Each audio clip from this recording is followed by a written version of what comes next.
as the person that literally pulled her off of Bubba the Love Sponge. How about an awesome Kong return, bro? I'll go for this one. So I had William Regal, Braun Strowman, Bray Wyatt, and this one here, I think I'll save this one for the end because I think this one is a dark horse, but I really think this person could be a top guy. All right. So I'll give you my number 4. All right. So my number 4 would be Samoa Joe. I think that Samoa Joe has talent, and I wouldn't really use him much as a talent. I would still use him as a creative role backstage. I would make him have some of that type of backstage executive or kind of creative or part of the executive talent or executive committee, so to speak. And I also would have him as a commentator too, because people slept on Samoa Joe being a commentator. I think that Samoa Joe did really good color commentary. Again, for his age, I think he'll be 43 this year, I believe. I think he was born in 79, if I'm not mistaken, somewhere around there. And so I think for Joe, I wouldn't be too sold on having him as an on-air talent now because I think he's paid his dues. Perhaps in the beginning, I think he can have some really, really good storylines with some people. But I think at the end, I think as you continue to grow the company, I think you lock in Samoa Joe as a color analyst role. And I think that's a job that Samoa Joe can have for the next 20 years if he wants to. So that's talk about job security. I think that would be pretty good job security for Samoa Joe. And before then, again, like I said, I think he still has some equity to him in the ring for people to say, give him the Joe chance and all that. And I wouldn't be opposed to that at all. And I think just as far as the people who aren't unsigned, if you want some type of hot hit feel compared to WWE and AEW right now, I think Joe has to be one of the people you bring in. Yeah. I'm going to go with, bro.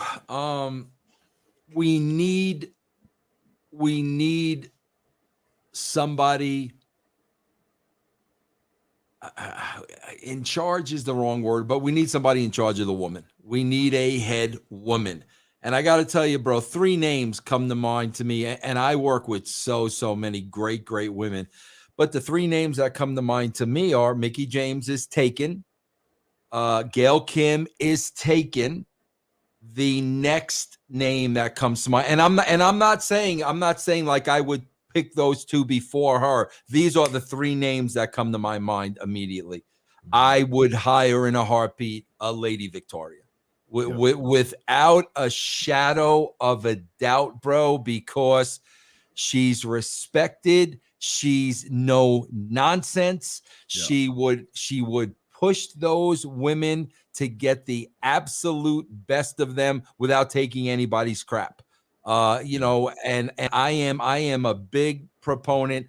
Listen, bro, let's be honest, man. Her not appearing in a Royal Rumble or having anything to do with the WWE, we all know what that's based on, politics and back office BS. Bro, I worked with this woman, and it's her birthday today, by the way. Happy birthday, Victoria. Happy birthday. She's a leader. She's a leader, and you need that type of a figure, and you need somebody that's going to be tough. You need somebody not going to pamper the talent. No, you need to go out and do this. I think it really bothers me she's not actively working in the business. Yeah. Yep. So you got Angle, you got Victoria, you've got Bray Wyatt, and give me a 4th, and I'll give you an alley-oop to your 4th one. Who would be her top woman's talent who's unsigned right now? Does that have to go on my list? No. Okay. Unless you have a 4th. We could kind of talk about this together. I actually have a choice. So this is away from the list. This is to go with your Victoria. Okay, I have a top person. I think I think Ember Moon's the person to sign in that role. I think as far as unsigned people who have potential, I think Ember Moon is your top person right now. I think Big Swole has potential too. She left AEW. I think those are the two people I would choose. As far as anybody else that's around, I think Santana Garrett has some potential to her. They underutilized Santana Garrett quite a bit, very very badly in NXT, and when she was in Impact, she was okay. For a second, she was managing Dexter Loomis. Sam Shaw was when he in Impact when he was there.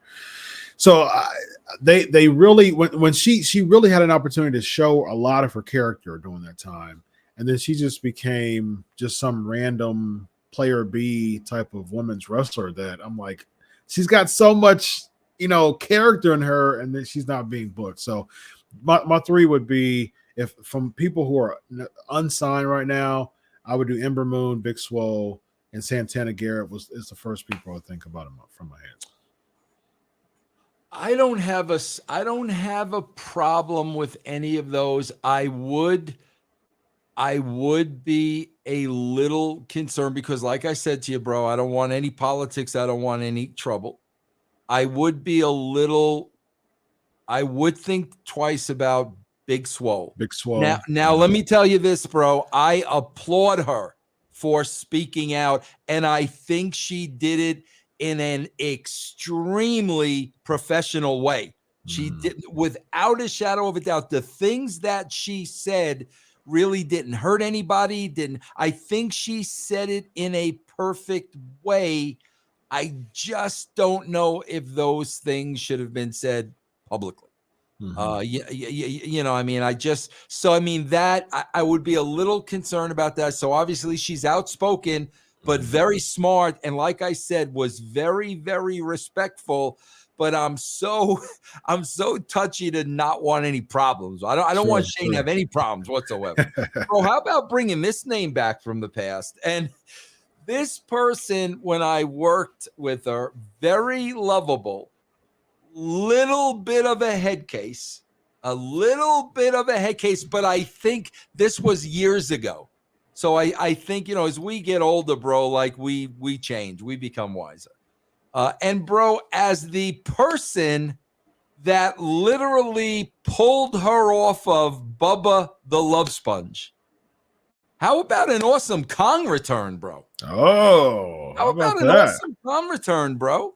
I'm game for Kong for sure. Yeah, I'm looking for a big monster heel. Let's start with that, and then we can work around it. Kong for sure. I mean, yeah. I'm totally game for Kong. Yeah. I like it. All right, who's your fourth? Bro, I'm throwing this out there because if I was to start a wrestling promotion myself, which I never would, this will be the first person I would hire without a shadow of a doubt. Totally untapped, never given an opportunity, and he would wear two hats.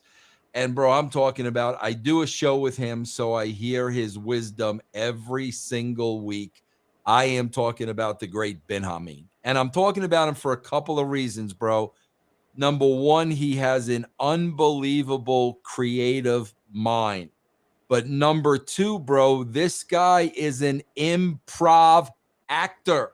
He can take every single character on every single wrestling show, break them down, and tell you what they're doing wrong from a non-wrestling, performance. Plus, the guy is a wrestler. So, bro, he could agent, he could lay out matches, he could be a producer, he could be a writer, he could be creative. He's never gotten the opportunity. I don't know if people buy into his gimmick and think like that's who he really is, but this is a great untapped mind. Bro, I swear to you, I'm not even kidding you. If this, this make-believe scenario ever came true and Shane were to call me for Vince, I want you to come help me, I would say, no, Shane, I know who you need to call, and this is who you need to call. That's what I would do. Very nice. Yeah. Putting Ben Hameen over on the Oh, show. absolutely. I'm all for it. I'm all for it, Absolutely. man. Absolutely. Very, very, very creative mind, Ben Yes. Hameen is. Yes.